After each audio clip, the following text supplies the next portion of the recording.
All right, Josh. Stoked to have you on. I always love having veterans in here. Big, passionate supporter of veterans and getting veterans into the line trade. Like we were just talking about, there's endless ties or things that you can learn from the military and directly translate into the trades. Yeah.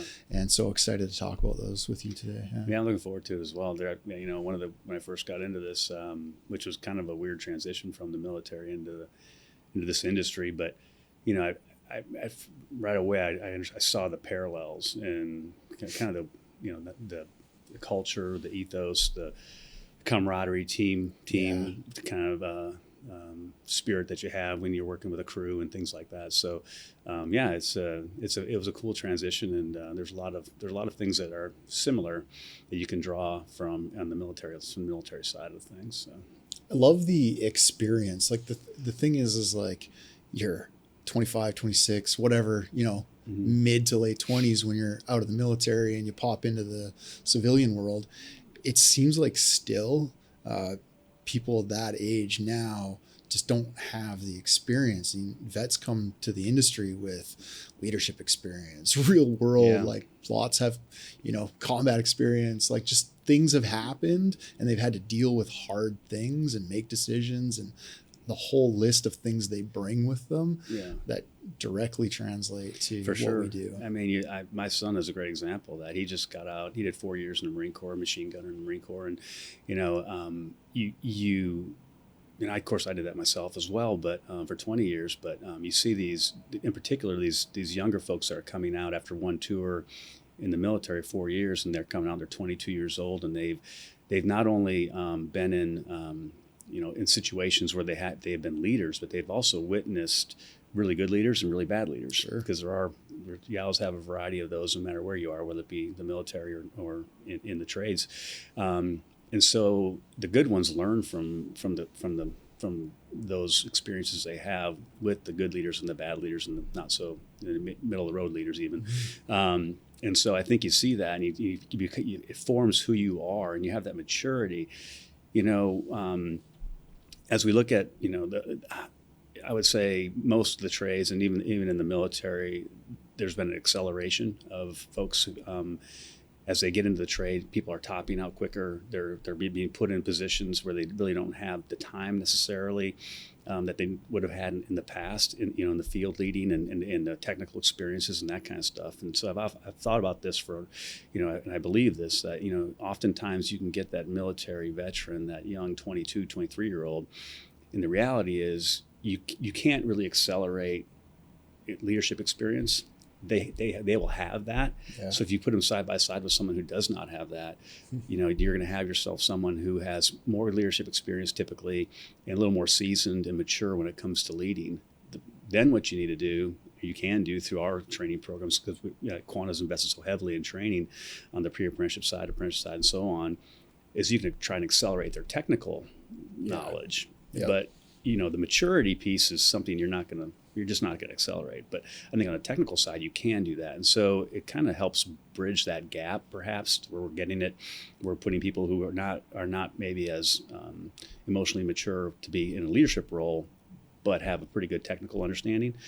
Now you take someone who's more mature as a leader and emotionally mature, and you accelerate their technical side, and now you have yourself someone who can be successvel, perhaps, as a leader in the field.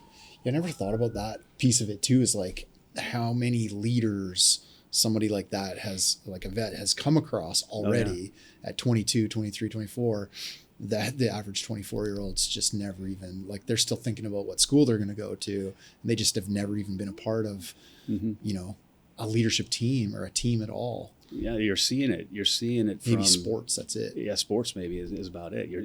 When you're in that military environment, you're seeing it from everything from a peer leading you, or you leading a peer, which is extremely challenging. To do that. Leading peers is one of the more challenging things I think there is out there. But you'll have that happen. But you also see it, and from the enlisted side or even from the officer side, you'll see leadership at the higher levels, with battalion commanders or squadron commanders or general officers even. So you get an opportunity to see it from, the environment you're working in every day in the field as a young enlisted Marine or sailor or anyone in the military, but you also see it from the junior officer level and right out all the way up to the general officer level. So you get a pretty good idea of what you may think a good leader may be, and learn from that. Amazing. Before we get too deep, I like to start and give some context as to who you are, where you came from, that sort of thing. So what do I need to know about your earlier years, childhood, that sort of thing, that would help me understand who you are now? Well, I'll start from the beginning real quick, though. I mean, I'm from Wisconsin, so, my dad was, and my parents were, my dad was in the Marine Corps, and so a military brat growing up, and so my brother and I were the only two in the family, siblings, and we as a family travel all over the place. Grew up, different. Gosh, we probably lived in 5 or 6 different states. So lived in Japan, lived in England, so got to see the world a little bit as a child, and then eventually settled in Boise, Idaho, where my dad's final duty station was before he retired. So ended up in Boise, Idaho, and then went on to play. Got recruited to play football at Boise State University, and did that for a few years, and then decided, I was kind of looking for direction in what I wanted to do. My dad suggested, hey, you should try this officer candidate school, this program that the Marine Corps has, which he had done as well. And so I did, and I show up at Quantico, Virginia, and it's officer candidates, it's basically boot camp for officers, and that was a rude awakening. Never, So I did that, and once, at the time I was probably about 100, right around 170 pounds, and I was playing football, and I got back from there. I think I was 152 pounds, and I went in to see my coach, and to tell him I wasn't going to be playing football anymore because I'd found what I wanted to do in life. And he looked at me like, what the hell happened to you? Because I'd lost so much weight, because they work you pretty hard for those 6 weeks that you're there. And 20 pounds in 6 weeks. Yeah, it was something. I mean, you're constantly going. And but anyway, I'd found what I really wanted to do in life, and that was, be a Marine Corps officer. And so, my focus then was just getting done with school, getting my degree, and I did that. And things just kind of worked out. I thought I wanted to be an aviator, but I was fine with being infantry.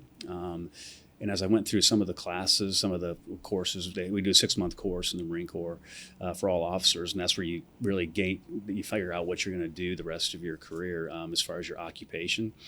And I did well enough in that to get an aviation spot. There were 8 of them out of 250 people, and I got one of those. And the rest is kind of history, I guess. I ended up, having a great career, 20 years in the Marine Corps, and it was, got to fly on and off aircraft carriers for most of that. I had a lot of carrier time, 4 or 5 deployments, and I was blessed enough to become a commanding officer of a Harrier Squadron. Got to lead 350 Marines and with 16 jets and deploy in different places with that. And so that was probably no question the highlight of my career.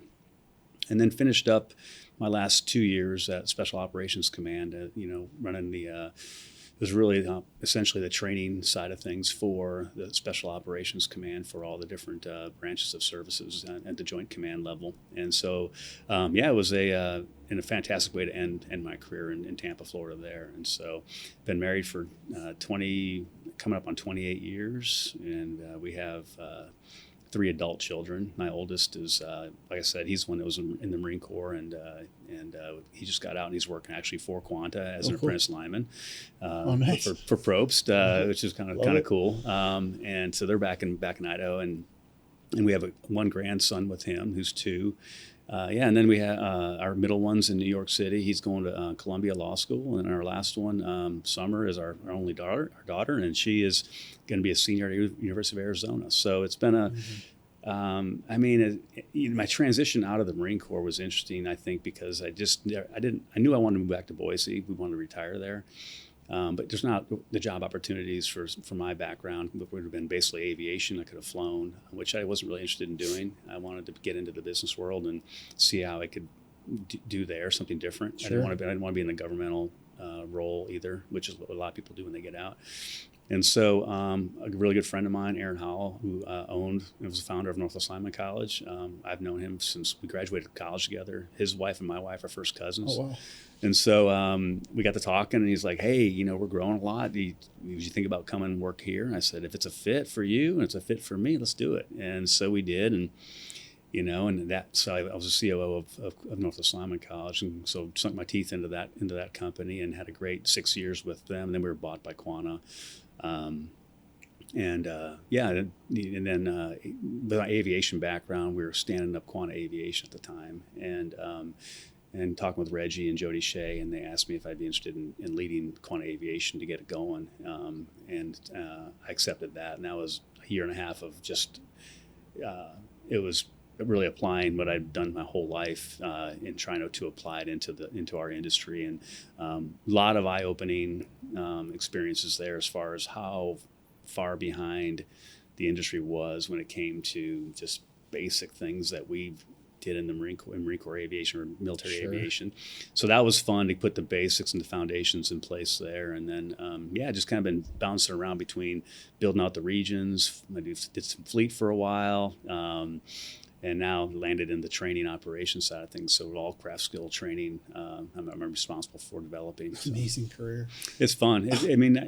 What I love a lot of things about Quanta, but one of the things I love about it, sometimes it feels almost like my military career, where while I was a pilot, I also did multiple other things, and you move every 3 years, 2 to 3 years, and so you get to experience something new, And so that's kind of been what I've done here, and it's been fun, and it's given me a really unique perspective, I think, about who Quanta is and the people of Quanta and how it's evolved since, we were acquired in 2017. It's massive since then even. It's been a lot. So, it's been a great ride. I mean, I'm having a great time with it, and yeah. Cool.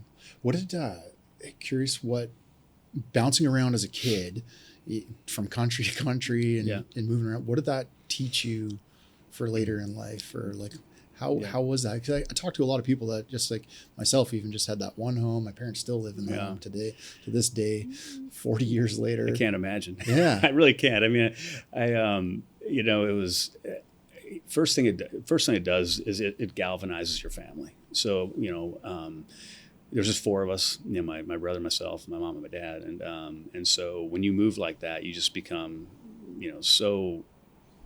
You're so close as a family, which was really cool. But then the experiences, I mean, there is something to be said for, living in North Carolina or living in Florida versus living in Idaho or Texas. It's just different. Yeah. And whether it be the geography, whether it be the people, whatever. And so it's just culturally, it's different wherever you go. So that was cool. I enjoyed that, and it formed. I have a between living in those places and then living in, starting off in Wisconsin, which has a distinct accent, and then you go to the South, and that has its own thing. And then I live in England, so I have these crazy words I throw out every once in a while. I'll be like, and then I have this Southern accent that comes out sometimes too. So I don't know. I'm kind of a mutt when it comes to that piece. But living overseas was awesome. I mean, Japan was a fantastic experience. You basically rode your bike everywhere. You have no choice but to be absorbed into the culture there because of the language and everything else. So I had to learn how to communicate as a 10-year-old or 11-year-old, whatever I was there. And so living over there and being immersed in that was pretty spectacular. And I've been back several times since when I was in the Marine Corps. And so that experience was really cool. And then to traveling you got to do there and stuff. But and then England, we lived there for 3 years, and that was in my junior high school time frame. That was a great time as well because you could get around and you're old enough to be able to go do things and experience things. We'd hitchhike everywhere or get a cab or whatever. It was just a really cool experience. But then I drove into Mountain Home, Idaho, and I was like, what the hell? It just happened. Culture shock coming back. It was like going from Oxford, England to Mountain Home, Idaho was a culture shock for sure. Yeah. But learned to love that area of the country for sure. Huh. I just took my two boys to Spain for a couple of weeks, and it's the furthest they've ever been. And a couple adult children too. Well, one of them's 20, the other was 17. So basically, but it was the farthest they've ever been away from home. First time they've been to like another country, especially as at that age. And they just, same sort of thing, just like immerse themselves in. It's just really cool watching them try to figure out how to communicate with people, because, you know, some people speak some English or whatever, but like if you want something or need it, you got to try to figure out how to communicate with them. And just seeing them try to figure that out, and then just letting them go off on their own and kind of navigate the streets of Barcelona on their own. Like there's something to traveling that's special. And not that you were traveling, you were doing it for you know, your family, and you had to be there and you immerse yourself in the culture. But it's like, it's something that everybody should do, is kind of, I guess, what I'm trying to get at. You know, I love the travel part of it. You know, we did that with our kids as well. When they hit that perfect age when they were, two of them were in high school, one was in junior high. We took them to Europe for 10 days and had a great time doing that. But when you live there, it's just such a different experience, because you become part of that. You have to just adapt to it, and you have to become part of that culture, and you can't.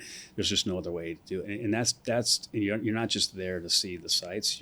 You're every day living there, and so, you know, that was really you know, those are those experiences that if you can get them.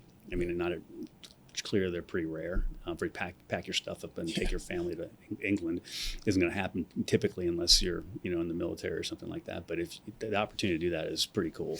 I wish I could have done it with my family. We tried to get over to Europe, get stationed over there. It didn't ever work out. But I did take them, like you said. I took them, and that's one thing. You know, our kids.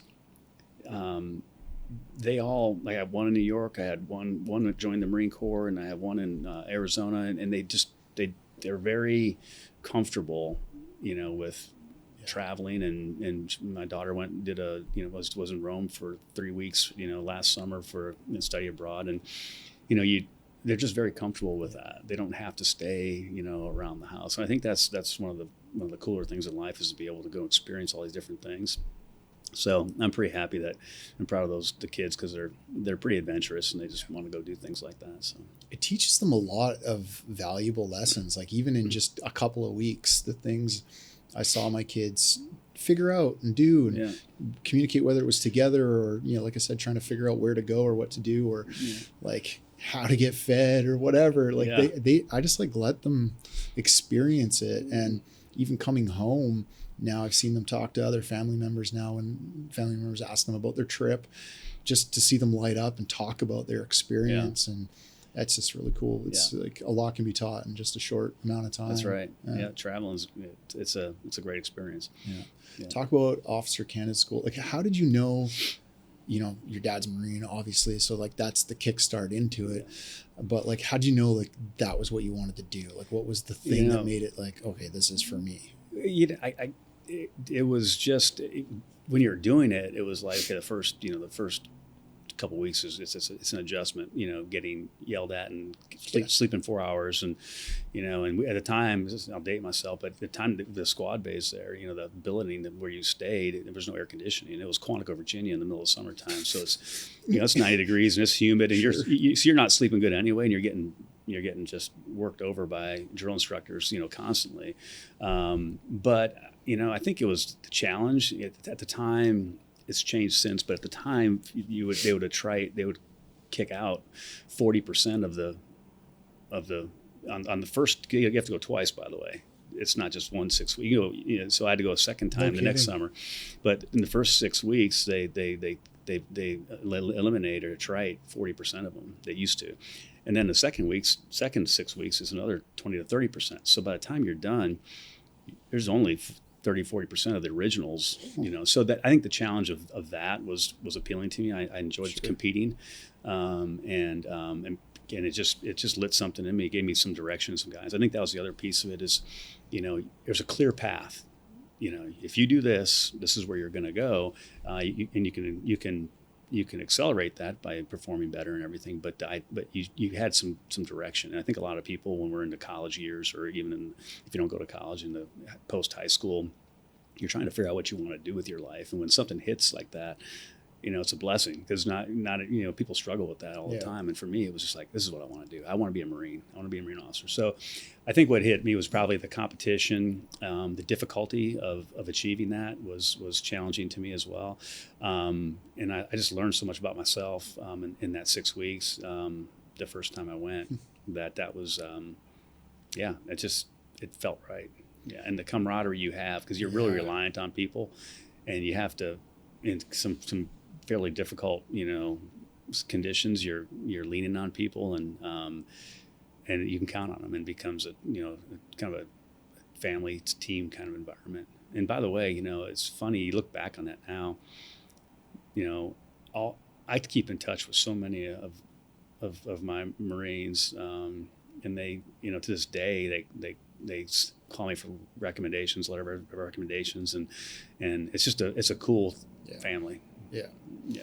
I have a similar experience, but like on the line side of things, my dad was a lineman, small business owner for Powerline industry as well, and it was never something I wanted to do growing up. Like I saw him doing it. It's that's cool. Dad's a lineman. That's awesome. Always was asked, is this something you want to do? Is it something you want to do? No, it's not for me. And then one day a foreman kind of pulled me aside and said, hey, kid, do you know the opportunity that you have? Like, you could be a lineman, and, like 3 years later, start your apprenticeship, 3 years later, be a lineman. Like, you're 24, like, smacks me. So I decided to do it, but it was like the second I did it, I was like, okay, this is dope. Yeah. Like, I was out with the crews, climbing the poles, like you said, that brotherhood, camaraderie. It was exciting. You're traveling to new places all the time. You're doing interesting work. Yeah. You're being challenged, but adrenaline, the heights, like all of the above was just like, okay, I'm all in on this. This is dope. Yeah. It's like I said, there's a lot of similarities there. I think, the adrenaline piece is an interesting thing you bring up, because that's I think that I learned that is a key piece of what fed me in my Marine Corps years. You don't realize it, when you're doing it. You do, but when you step away completely cold turkey, it's tough, man. I mean, I went from from flying and leading, to a business environment, and to go almost cold turkey like that is it's challenging for sure. I want to explore that a little bit, actually. Yeah. So set it up a little bit. So all the way to like commanding officer of a Harrier Squadron. Yeah. Like, let's talk about that a little bit. Let's talk about your Harrier experience and your flight experience. So throughout in the Marine Corps, since we're fairly lean, we're not fairly, very lean. We lead from the very beginning. We're put in charge of divisions within a squadron. So, 40, 50 Marines that are on the maintenance side of things, for example. They're the experts on maintenance, but your collateral duty is to lead them and take care of them and that kind of stuff. And ultimately, you just continue to work your way up with more leadership roles while you're still, an attack pilot, and becoming better and better at that, or more experienced at that anyway. And so, the selection process for becoming a command officer is fairly, there's not very many, there's only 8 squadrons of Harriers. So realistically, there's 4 openings a year for that, because they change every 2 years. So they alternate, kind of thing. And so there wasn't a whole lot of, so I was very lucky to get command on my first look. And I was we were actually living in Yuma, Arizona, and they decided they were going to do a little flip-flop. And so all the guys who were on the West Coast, because we fly differently out there a little bit, they moved us all to North Carolina. And all the guys who were in North Carolina, they moved to Arizona. So we packed our stuff up and moved the kids and everybody across the country. But,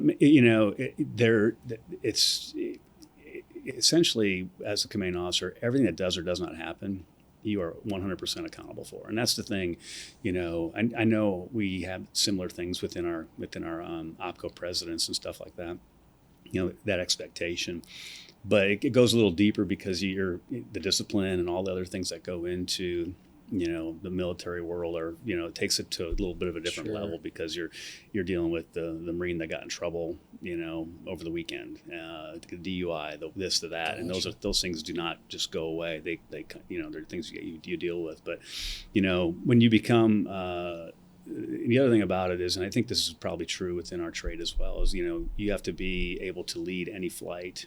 So you have to be the expert on most things inside of that organization. So not only are you leading the Marines, but you're also performing the work, so to speak. So every time we had a new pilot or a pilot going for new qualification, I would typically do the check ride for them to make sure that they were, and I would personally sign off on each of those qualifications and certifications. And so that level of accountability is one of those things you think about a little bit inside of our organization. How do we,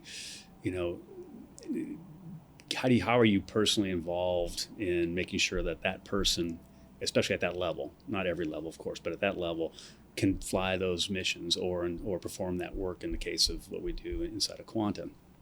And that took, it took time.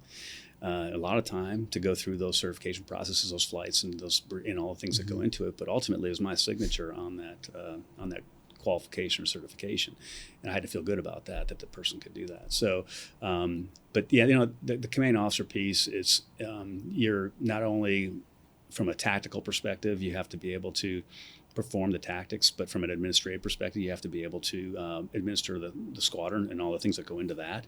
You have the safety, the training, all the things that you're responsible for with that. And then, of course, you have the strategy side of things, which is, okay, what are we planning for next? With North Korea, China, whatever it happens to be, and you're part of that process as well. And so the most challenging but by far the most rewarding job I had in my life was that, just because you also, in my case, we took our squadron, which was 300 some Marines, and we had probably 18 pilots, and we split it in half. And half went to aircraft carrier off the coast of Libya, dropped a lot of bombs over there, and my half went over to Asia and did some stuff over there. And so you have your squadron split in half, kind of dual front, working with. So it was and then brought everybody back safe, and it was just a fantastic. The tour is a year and a half, so you're in and out. That's one of the things that's also kind of cool about this is that someone doesn't stay in that position for 10 years. Gotcha. You rotate people through, which expands that experience level and keeps that experience churning through the Marine Corps to developing leaders. And so that's another kind of cool thing that we do inside the Navy, Marine Corps, and the rest of the branches as well. So, yeah, and the people that you get, it's not just the Marines, it's their families. My wife and I, we keep in touch with so many of the folks that we were serving with, whether it be when I was a commanding officer or even before that. A lot of those folks that we served with, we still keep in touch with, and it's just it's a really cool experience when you do that kind of stuff. When you deploy together, it's different. When you in a different way. Fight together, when you do those things, you just it sticks. There's just I just keep thinking, because the only experience I have is like the trades, right? But I just keep thinking there's so many similarities in small ways to the line trade. There's so many similarities. Like you talk about the families and traveling together. Like there's line families, especially if you decide to be like a tramp lineman and you move around and you quite often in trailer parks with other families, and you travel almost together and you just build that tight bond. And then you talk about like on the leadership side, like, so whether you're just the leader of a single crew or you're, all the way up GF to president of the company, that responsibility that you have for each and every person under you, it's a huge weight. Like I remember I was just actually talking about this with somebody the other day, another lineman the other day. Giving your crew some instructions and then releasing them to go do the job, but always in the back of your head is like, did I do enough? Did I instruct enough? Did I, give them enough information? Is the job set up properly? Because like there's always that stress back there that they might not come back because it is an inherently dangerous job. Yeah. And so I relate with that a lot in small ways. Yeah, in the Marine Corps we call it the small unit leadership, and so you have it's fire teams are groups of 4, kind of like a crew. So there's a lot of similarities there, and I think one of the areas we're really trying to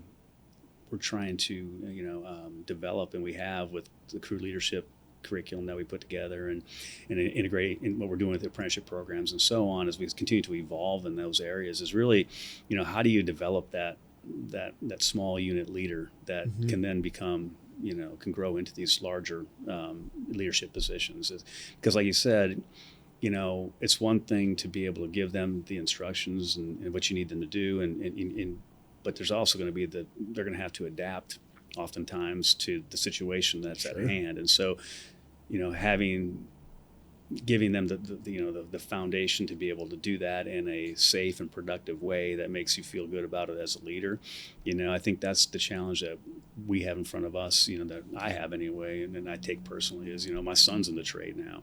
Yep. And I'm going to move heaven and earth to make sure that we train them in a way and we educate them in a way to where they're confident that they're doing things the right way. And if they see something that's not right, they're okay with, saying, hey, that's not the way we need to do it. And not getting pressured into either doing something that maybe is beyond their skill level or their knowledge level. Learning from those things, and expanding into them, but, whether it be on the driving side, whether it be equipment operations side, whether it be just any kind of work process that they're being asked to do. I think developing, that's a big thing we do inside the military is there's these progressions of leadership that you have formalized training for. And so we're trying to, replicate some of that inside of what we're doing in Quanta. We understand that you're not going to send somebody away for 2 and 3 weeks like we do, and you just can't. It's not feasible to do that. If you're not working, you're not making money. And so we understand they have to be snippets and they have to be very targeted in how we do it. And so that's what we're working on with, as these checkpoints of leadership as you go into these different positions, whether it be going from a pre-apprentice to apprentice to a journeyman, or a journeyman to a foreman, or a foreman to a general foreman, or to a superintendent. So we're putting these training and education opportunities in front of our folks, and these models that we're trying to develop, so that, as there's consistency in what we expect, they're seeing the same principles reinforced that we as Quanta think are important for our employees, and they can look at it and go, wow, I got a career path here that makes sense, so. What are a couple of those things, like for anybody listening that might not have access to these programs or something, but wants to make a change? I could talk about leadership quite a bit on the podcast, but like, what are those points you say, like those little targets within, I've never heard it said that way, like a step, like stairs, hit these targets for this step, these targets for this step. Can you talk about those a little bit? Yeah. So, there's the way we've broken it down when they developed, when Quanta Crew leadership was developed, for example, it was put into 3 pillars. It was lead your people, plan your work, and run your business, which made sense. Okay, we're talking about leadership. You got to have solid leadership, and then you're going to have your, you have to have a good plan and know how to do that plan, and then you have to know how to run the business at some level. And so when you think about it from let's just say from an apprenticeship side, the perspective is very different. So maybe when it comes to the capacity model, for example, as an apprentice, we just want you to understand the capacity model at some level, sticky controls, or identify sticky, and make sure that proper, and speak up if you see it, kind of a thing. Yep. But if you're at the superintendent level, we want you to be able to make sure it's happening. And so we give you the tools. You should already have the full, complete understanding of the capacity model and all aspects of it at that level. We're going to teach you how to make sure that it's happening across your organization as a superintendent. And so if you look in between there, it's like anything in school. It's like you build upon those different pieces. Okay, here we just want you to understand the stuff that kills you and speak up if you see it. All the way to the other side of it, which is, okay, now you got to make sure it's happening with your general foreman, your crews, and so on. You should be able to teach it. And you have to know it and teach it and enforce it. Yeah. And even at the general foreman level. And so you go to general foreman, and you go to foreman, and so on. And so you build upon those different building blocks. So we do that with everything from the capacity model to business acumen. So, what you need to know as an apprentice maybe is something as simple as the cost of rework. Sure. Do it right the first time, because here's an example of what it would cost us if you had to redo it. And how does it impact you as an apprentice? Okay. And then up at the other extreme as a superintendent, it's like, okay, now you got to understand business, managing a budget, timeline, cost, cost mitigation when changes happen, that kind of stuff is a whole different level at that point. Then we build it in between, everything in between there as well. Interesting. Those are just a couple examples of it, of how we're going to build. Driver safety is another great example. It could tie that into the capacity a little bit, but driver safety, one thing we put in the very front for our apprentices, hey, drive safely and attentively, and only operate equipment you're authorized to operate. Very simple. On the other side of it, it's okay, make sure that, you have qualified people and you're doing operational controls to make sure that those people are qualified. And oh, by the way, you're looking ahead to say, here's the different qualifications and training I'm going to need for this project. So everything in between, is where you hit the general foreman, the foreman, and so on.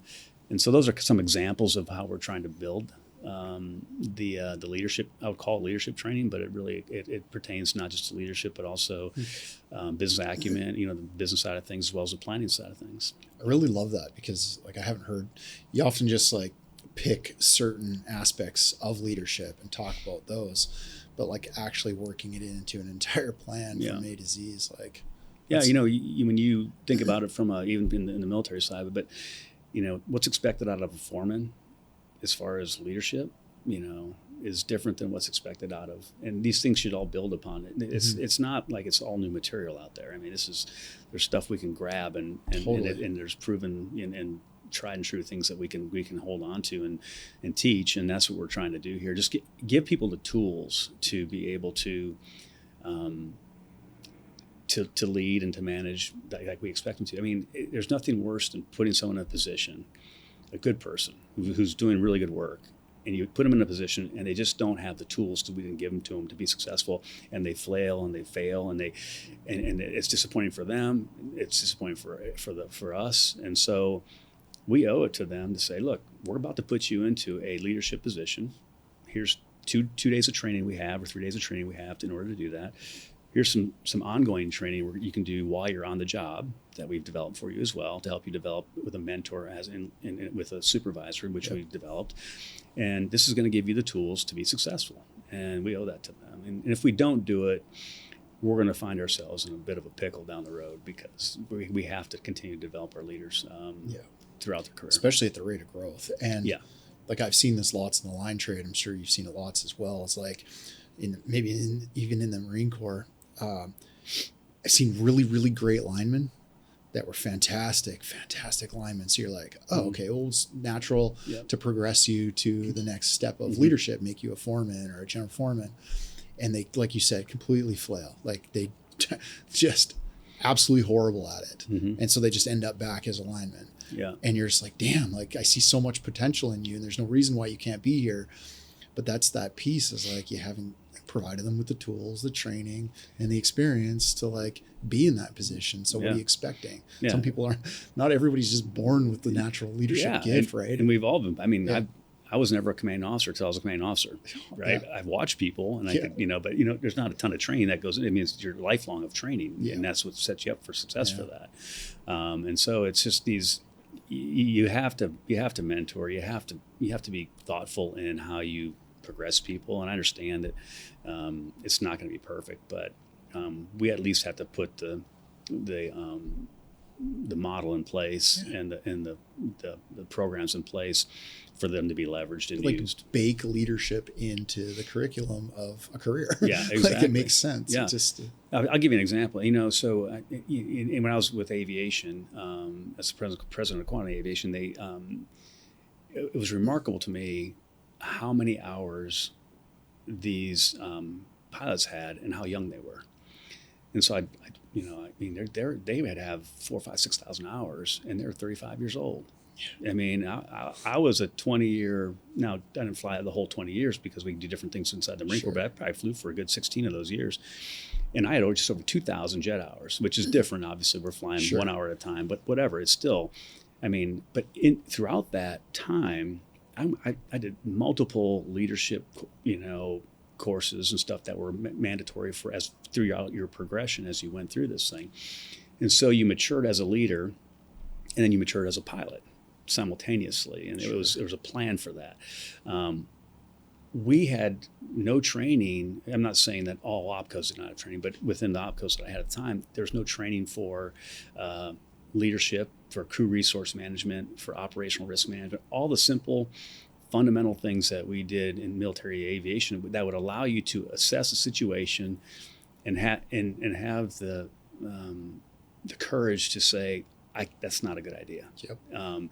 That basic piece through CRM, crew resource management, was not in place, and so you can imagine the pressures that would hit a pilot, a young pilot who's very good pilot, but maybe was getting a lot of pressure from someone to go fly something that in their mind they're like, I'm not sure if I should be doing that. Yep. So, that's a great example of where you need to supplement that leadership piece for someone who's tactically, they get it and they're good, they're great at what they do, but you got to balance that piece. Yeah. So. You're so right. Talk about, because this will tie into this. Talk about your flying experiences. What I want to get into is setup is high pressure situations, safety, those sorts of things. So talk about your flying, what you learned flying. Talk about the Harrier jet a little bit too. Okay. Yeah, you may regret asking that. Yeah, no, I could talk about this forever. I mean, the thing about the Harrier is the probably the most complex. Well, no, not probably. It's such a unique aircraft. It's a unique airplane. You're doing a lot in the cockpit that people don't realize. Your left hand is constantly. Unfortunately, I'm left-handed, so I think it worked out in my advantage. But your left hand is moving. It's vectoring thrust. It's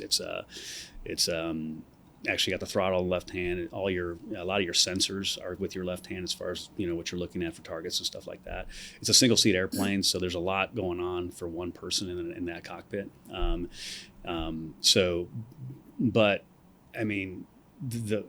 I'll never forget the first time I came into a hover in a jet. Because I was flying A4s, I was flying traditional aircraft until you get into you finish flight school, you get winged, then you go to your final airplane you're going to fly, and mine was the Harrier. And the first time I came into the hover, I was like, I started decelerating as I vectored the thrust, and I'm like, this is not right. There's something I was going to ask. I kind of got giddy. I was like, it was so cool. It was just like, oh my God, I'm hovering in a jet right now. Because you go from, wing-borne flight to jet-borne flight. So basically, as the airflow stops going over the wing because you're slowing down, your engine is basically keeping you, in the air. And then, the thing about the Harriers, I did tail hook. We did I flew A4s on and I qualified on the aircraft carrier, which, and I won't tell you that story, it's too long, but it was someday, it was one of the craziest experiences, because first time you go to the aircraft carrier, you go solo. I've never even seen an aircraft carrier, and I'm going out to land on one. And so that was a great experience. One of those where you really got to calm your nerves and focus and just rely on your training. Is there a lot of simulation training and stuff prior to that? Because I imagine, I can't imagine how many things are happening trying to land on a moving target. Well, the thing about it, so back when this is a while back, but we didn't have great simulation back then, but we did do a lot of field carrier landings. So on the runway itself, they'd have a simulated, they'd have the wires there and stuff. And so you catch one wire once just to get you that feel at the field, and then you go to the ship at some point in time. And so you do, and then when you get there, you do 10 landings and 10 takeoffs, and you're certified. Done. Yeah, and you're done. And so it's. But I imagine on Earth, it's not like pitching and rolling. Well, I'll just say it was like, when you finally when we went out to off the coast of San Diego, flew out of Miramar out to the coast of San Diego, and you see the aircraft carrier, and I'm like, and you have we call it a lead safe, a guy who's landed several times on the aircraft, hundreds of times on the aircraft carrier. He's an instructor. He's in his own jet. And so he says, mothers, often knows 10 miles, 10 low or whatever. And like, I don't see anything there, and then you start seeing the wake of the aircraft carrier, like, oh my God, I'm going to land on that, and then it starts to become very real. Yeah. It's like, oh my God. And then, but your training just kicks in because you're flying, your scan is, it's a three-part scan, and you're doing that scan, and you're just flying the numbers, and you're flying it all the way to touchdown, and you just got to calm your nerves and do it. And then you hit that wire, and it's like, oh my God, this just happened. And then the catapult shot was something that I'll never forget. It's just one of the coolest things ever. The acceleration, you can't even scream. It's unbelievable, the acceleration when you take a catapult shot. And when the first time you do that, you're ready to go, and you salute, and as soon as your hand comes down, you look forward, you're going off the end of an aircraft carrier. It's pretty spectacular. But so those are some, but over time you learn how to, and this doesn't come natural to anybody, I don't think, but you learn how to compartmentalize the fear and all the things that in the nerves and the things that go into that. You still get nervous, you still are scared in some cases, but it's like you just you have no other option. I flew. Scariest mission ever was off an aircraft carrier after 9/11 off the coast of Pakistan. Night mission on the goggles, and we take off, and I had a younger guy on my wing, so I was the lead, and we're going 600 miles up into northern Afghanistan to do these missions, and you get behind, and at the time the tanker broke. We air refuel several times along the way, and on the way back to get back to the ship, and it was really bad weather. Anyway, long story short, couldn't see the tanker. First one broke. Second one we finally get to, and I had to, and the weather was really bad. It finally breaks out, and the lighting on the lighting package they had was so bright it was washing out the goggles. So I couldn't see anything other than just glow, and so I look underneath it, and it was completely dark. So their lighting package was just off. So finally we got that right, but at the time they only had one basket. Typically there were two baskets, so each airplane can go at the same time. Okay. But I was already there. I was low man on fuel, so I plug, but I had to get out, which you never want to have to do, especially in that kind of conditions, so that my junior wingman could get in. Sure. And at the time, it was pretty early on, after 9/11, and so there weren't really any really good diverts, suitable diverts. So if you didn't get in, the options weren't great, So that was one of those where I just was thinking to myself, this is just ridiculous. I kind of giggled a little bit to myself, like I'm laughing, like, what am I doing here? Sure. And so dark humor. It all worked out. It all worked out, but it was like, man, I was never so happy to land on an aircraft carrier that night and just kind of chill out. So those are those things. I talk about this quite a bit too. Is like you'll divert to your level of training. Yeah. Right. So like whether it's something that's planned and you're just executing a planned job, mission, whatever project, you're going to divert to your lowest level of training, or highest level of training. But same thing in an emergency scenario. Yeah. That's why I try to encourage people to like pay attention to simple things like first aid training. Like, don't come in, that was a classic. That's what I chat about all the time too. Is like, I'd see guys come in, first aid training, kick their feet up on the table, like, oh, we're here for some more safety training. It's a paid day off, like kind of thing. But like treat it with respect, because like it could be a scenario. You are one. I mean, you hit a great point, and I think it's worth driving home. The last thing you want to have happen is, the situation happens that you're supposed to be prepared for. You should be prepared for, but you're not, and you don't know how to react to it. I touched on this, and I spoke at one of the graduations at Northwest Lineman College. It's actually the one my son graduated from, which was pretty cool. But I talked about this is about preparation. I mean, when after 9/11 happened, we got our ship deployed, like a lot of others did, early, and we were doing some things off of the coast of the Horn of Africa, and we thought we were going right over to Afghanistan. We ended up over there, and we were kind of annoyed that we weren't doing that well. It's a Sunday morning. I'm down in the chapel, going to church, and you hear this thing over assemble a cat team, which means something is going on. And the aircraft carrier turns like I've never seen an aircraft carrier turn. I was like, something's going on here. So and this goes into preparation. Within 48 hours, myself and Mike Goff-Toomer, who works here at Quanta as well, we were the first section flying off of the aircraft carrier, the USS Bonham Richard. And by God, 48 hours is not enough to prepare you for that mission. You better hope and pray that those 8 years prior, that you were flying the Harrier and training and learning on it, that you were listening and paying attention and you knew your airplane and your tactics inside and out, because there's no amount of cramming you're going to be able to do in 48 hours to be prepared to go and do what we had to do as far as the flying. And so I think that lesson, I tried to drive that point home to these young folks coming out of the pre-apprenticeship program. Pay attention. Don't just go through the motions when it comes to this stuff. You're going to need it, and you never know when you're going to be the guy that they're going to ask to lead a crew or to do something like that. And you have to be that subject matter expert. You have to be the people they look at and they go, he knows his stuff, or she knows her stuff. You have to be that person. And you can't get that time back. No. So pay attention to the important stuff. I understand. I mean, I don't like going to a lot of classes and school and stuff like that, but you get nuggets out of those things and you got to pay attention to them.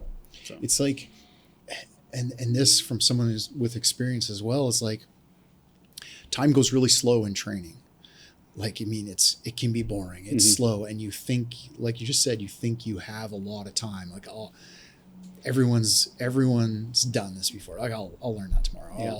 I'll procrastinate. Yeah. Right. Push that learning off. But like, the more you can pay attention, learn, just focus on what you have to do there in training, because time doubles, triples, quadruples when you get into a scenario, like a real world scenario. Like now you're on a project, now you're up in a bucket, now you're having to make a decision.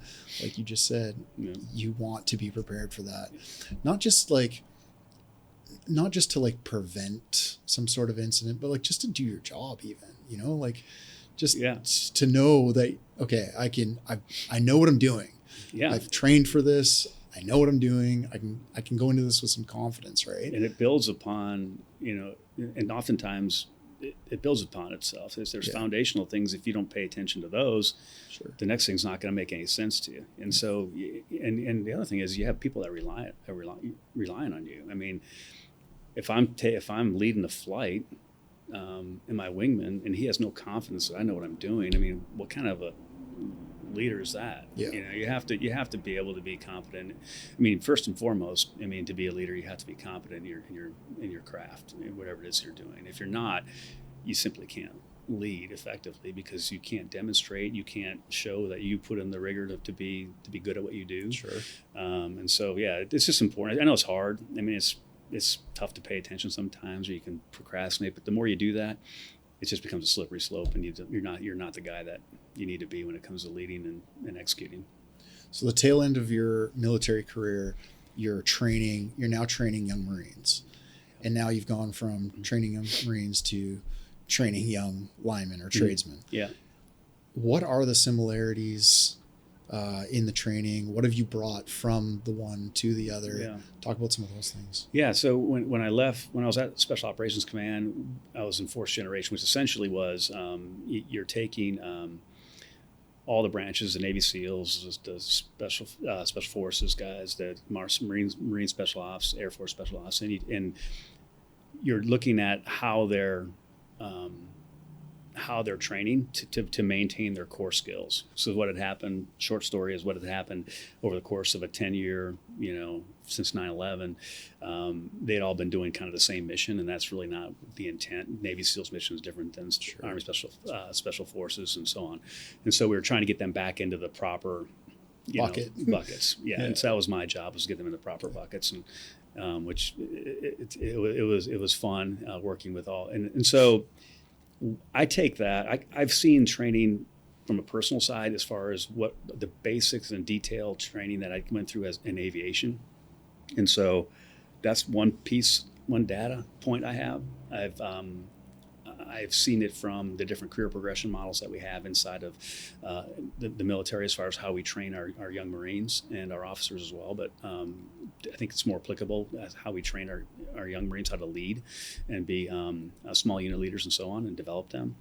And then I've seen it from developing programmatic stuff, which is what I did at the Special Operations Command, where you're looking at big picture, like, okay, huge organizations, how do you get them where they need to be, over the course of the next 2, 3, 4, 5 years as we develop these. It's not that we're inventing training.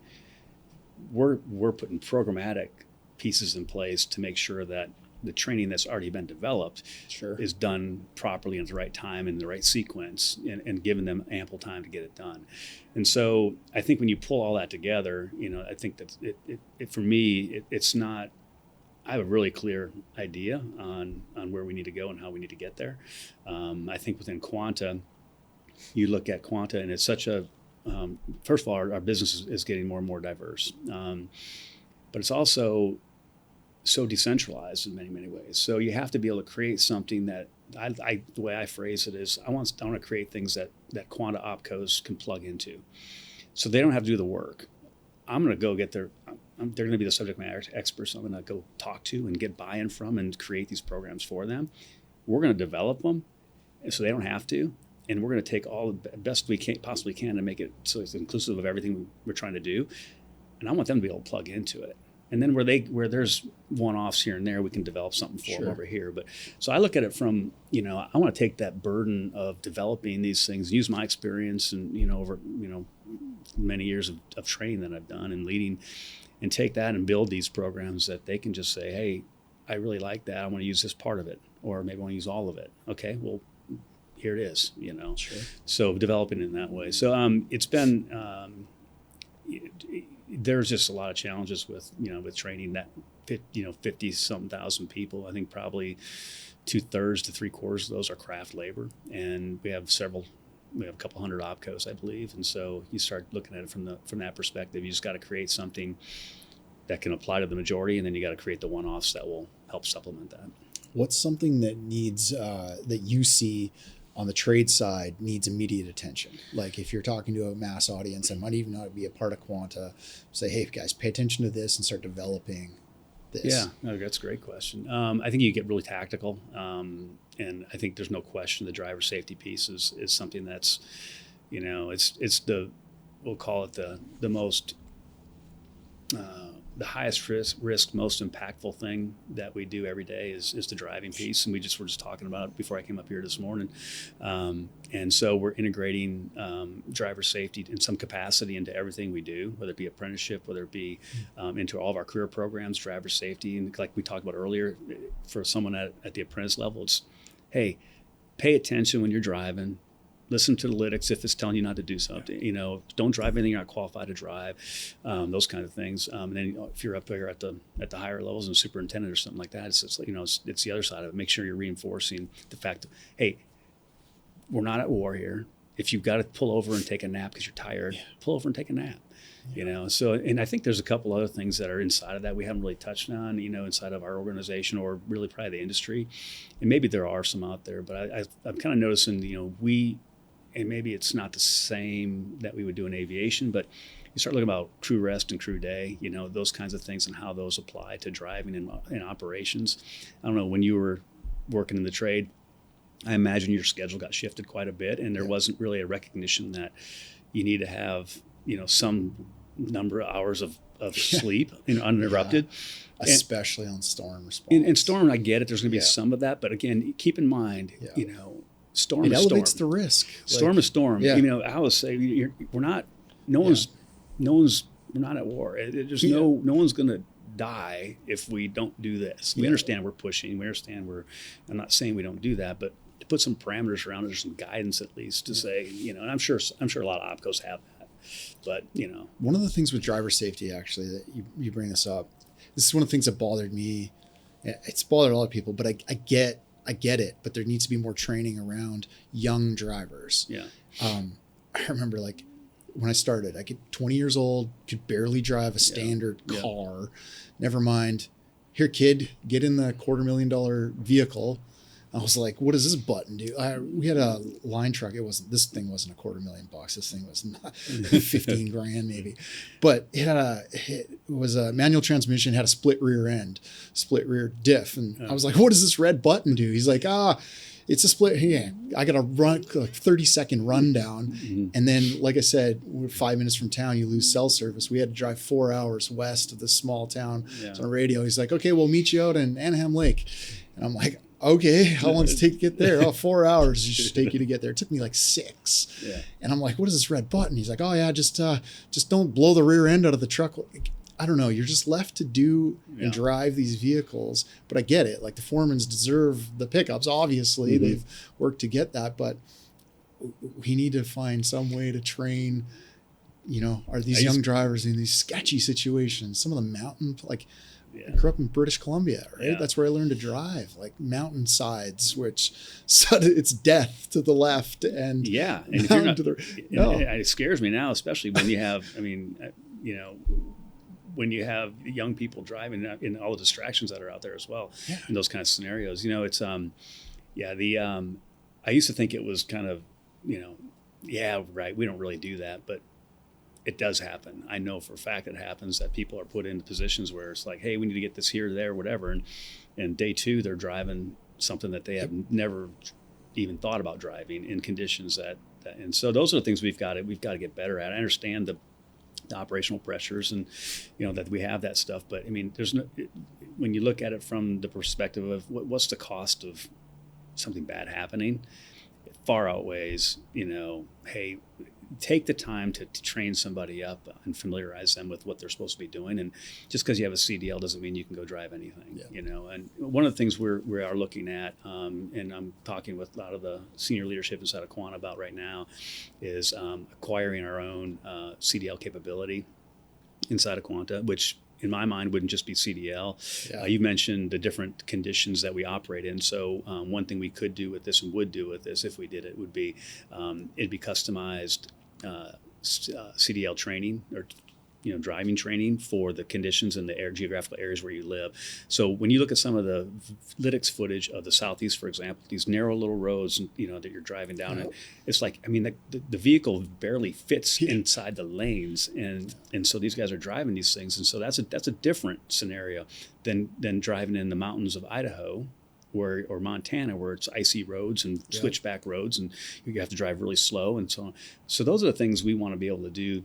And we should do, and we will do it at some point in time inside of Quanta, where we're looking at the driving piece just uniquely. It's not about, hey, get your CDL. So, okay, you got your CDL. Now let's put some operational controls in place that ensure that we're not having people operate, vehicles or equipment they shouldn't be doing or haven't been trained on or familiarized. So that's one of the efforts we have right now. And there's really small things too that can make like a huge difference. Like an 80% impact is like you brought up stopping and taking a rest.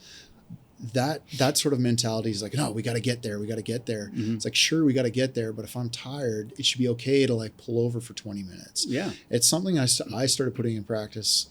Was like, I just let guys know, like, hey, I'm pulling over for a few minutes. I'm tired. Yeah. They're like, eventually they got it. They're like, all right, you're going to be 20 minutes late, but whatever. But like, pull over, just put your head back, set your alarm, a 20-minute nap. Yeah, that makes the world of difference. That you can go again for 5 hours and be fine and awake. And I do the same thing when I'm driving personally. If I'm tired and I'm doing a road trip or something, I'll just pull over on the side of the road or a rest area, and I'll put the seat back and I'll crash for 20 minutes, and I'm good to go. Yep. But when imagine you're working in the heat all day long, you get in that air conditioning, you get a drink, and and maybe something to eat while you go drive, you're going to be tired. Yep. And so those are the things, like you said. I mean, having those kind of, we'll call them policies in place, and when it comes around, maybe that's not even a policy. It's just more of a understanding that, hey, look, if you're tired, pull over and make it okay to do that. You're going to get rid of your foggy brain. You're going to get your reaction time back. Like it makes a world of difference. Just little things like that. And that's a leadership thing too. Those are the things that when you talk about, okay, for sure, we're going to take driver safety at the apprentice level, and then we're going to do it at the foreman level, for example, and the general foreman level. Maybe that's just the thing that we teach. Hey, you need to make it okay for them to pull over if they're tired. And here's how. It's not a policy thing. It's just more of a. Yeah. Hey, you talk to your crew. Listen, we brief up flights. You talk about crew rest, crew day. You talk about fatigue. You talk about things like human factors. These are other things that you start talking about safety and driving and work. One thing I don't think do much, if any, is not just a crew rest, crew day piece. Maybe that's implemented in many places. Maybe it's not. I don't know that for a fact. But when it comes to human factors, hey, what's going on in your life?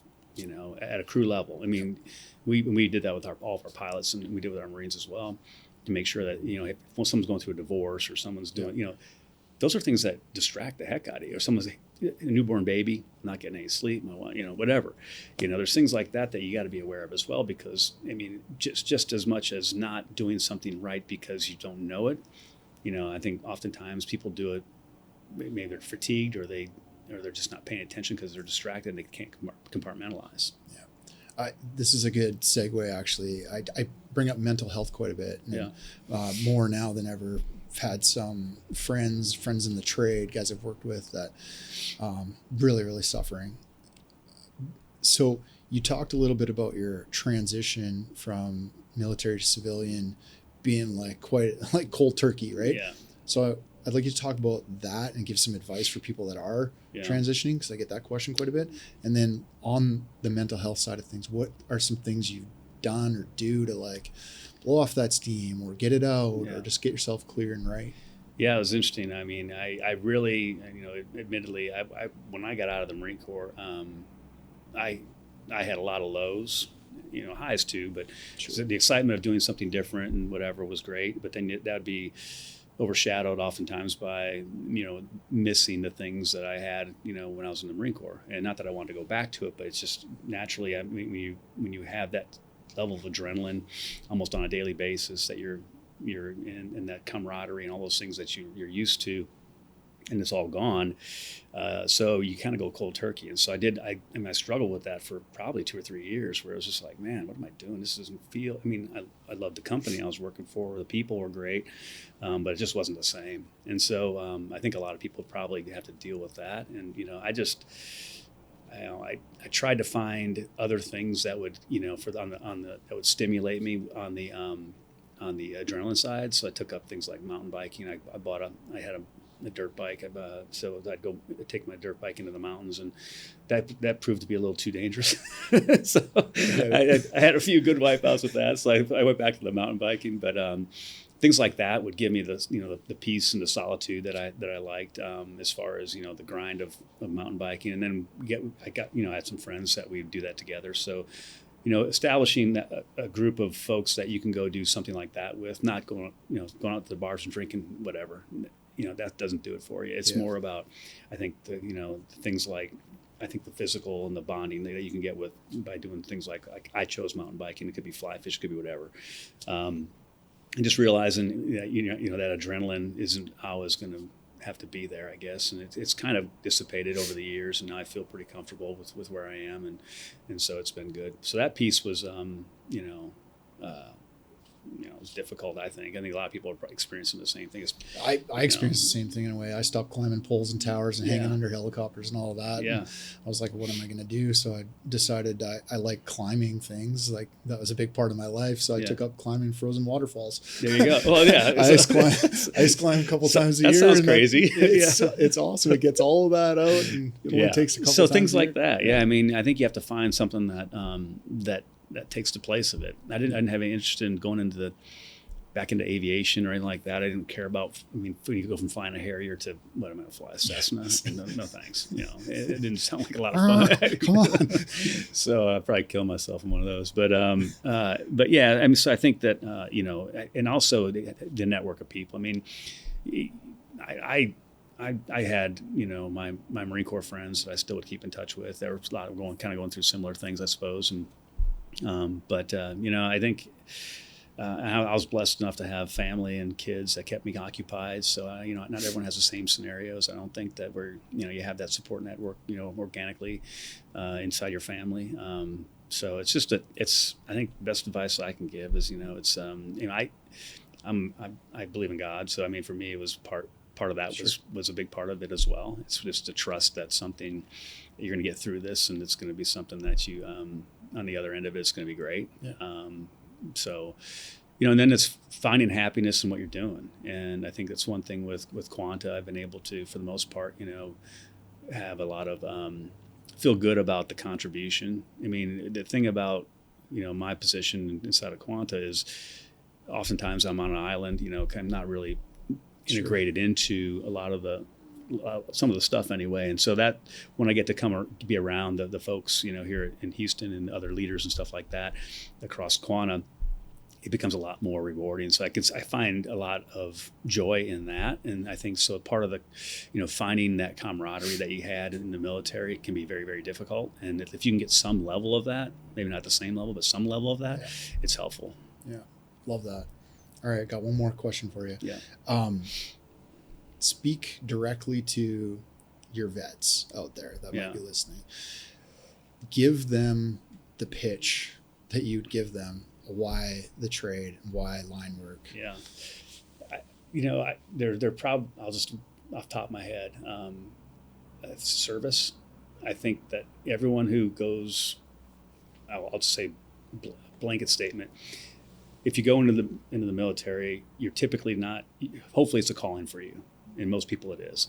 And so I think you have a very similar piece inside the trades. You're serving your country. We're building we're electrifying the world essentially, but in Quanta inside the United States and other countries. But so that part of it, what you're building and what you're doing is a service to your country and to your neighbors and so that to me, there's that service part of it that is still, it's a thread that runs through what we're doing right now. Sure. And so we're doing it for a bigger cause. It's not just about you. I can go out and do a bunch of jobs I can go do that are about me and about what I want to accomplish. But that's not what we are. That's not what we're doing in our industry. I think the other piece is the teamwork and the camaraderie.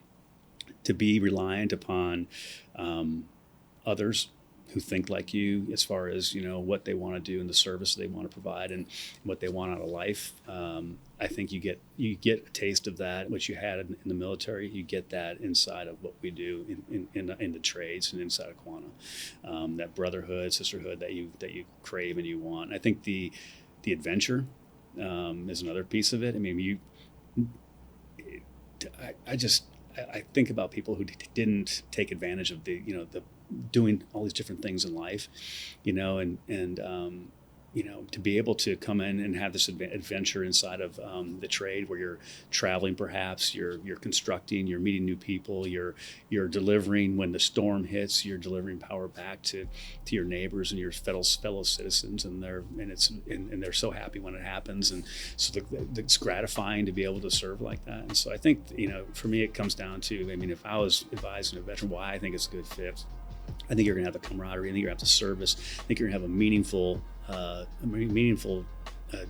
calling or job that makes a difference to not only for a great career, but it's also something that is meaningful to your neighbors and to your country, because we have years and years of work ahead of us to get this place, to get us where we need to go on the electrification of the country. And so I can't think of it. If you're looking to be in any trade, I can't think of one that would be, to me, more meaningful and have a better trajectory for a career than what we do. Yeah. Thank you, sir. Yeah. Appreciate you being here. Appreciate the conversation. That was fun. Yeah, appreciate it. Bye, everybody. Thanks. I hope you guys got some value out of that episode. I hope you enjoyed it. I just want to draw your awareness to a couple of other things. So we make these podcasts, yes, but it's not the only thing that we put out as far as content. Our social medias are full of valuable cuts from the podcast itself, as well as just a bunch of other educational stuff and entertainment. So go follow us at Powerline Podcast on all social media platforms. And then also YouTube. I don't think that a lot of you are aware of this, but we don't just load these podcasts onto YouTube. We also make vlogs, which are super educational, entertaining, great place to direct people to learn about the industry, learn about the trade, or just learn about what's going on within either Quanta or the Powerline industry in general. So hit up our YouTube channel. Again, it's at Powerline Podcast. You can catch those vlogs on there. We also load a bunch of other extra content in video form. We try to up the quality every time we do this. We try to up that quality. So hit up the YouTube channel and make sure you're subbed to all those platforms. Appreciate you guys. Hope to see you again soon. We'll see you again soon. Peace.